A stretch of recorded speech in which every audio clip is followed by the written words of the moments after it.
This is QuickTime Technology, and today in this video I'm going to be showing you guys how to delete a file, files, folders, whatever, the correct way. So without further ado, let us start the video. So the first thing you have to do is actually know what file you are going to be deleting. So we have the files on our desktop in this case. So this was just a file that I took from my iTunes library, clicked on it and dragged it onto the desktop, and this was another file, an application itself that I just dragged from my download folder. So if I go to my download folder, from Finder, Downloads, this is the actual file, but this on the desktop is just a copy. So if I delete this, this file will not be deleted. So you have to know what you're deleting.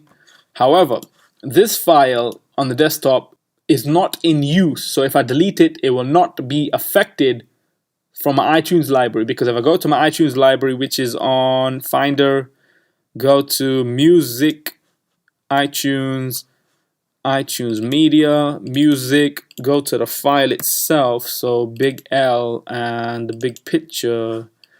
So where's the song? This is the actual file. This file has no relationship to this file. They're both placed in different directories. So if I close out of this, and now if I right click this and say move to trash, right click this and move to trash, and I can click on the trash from here and now click on empty. So once I do empty trash, the file on my desktop and the files on my desktop have both been deleted.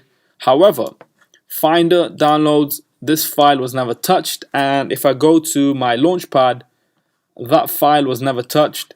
Go to Music, iTunes, Media, Music, search for big L, click on this, big picture, and this is still there, so that was not touched.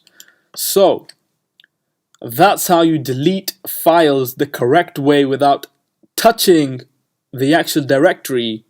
Just the files you need to be deleted if they're copies, replicates. And that's it for this video. I'll see you guys in my next tutorial. Thanks for now.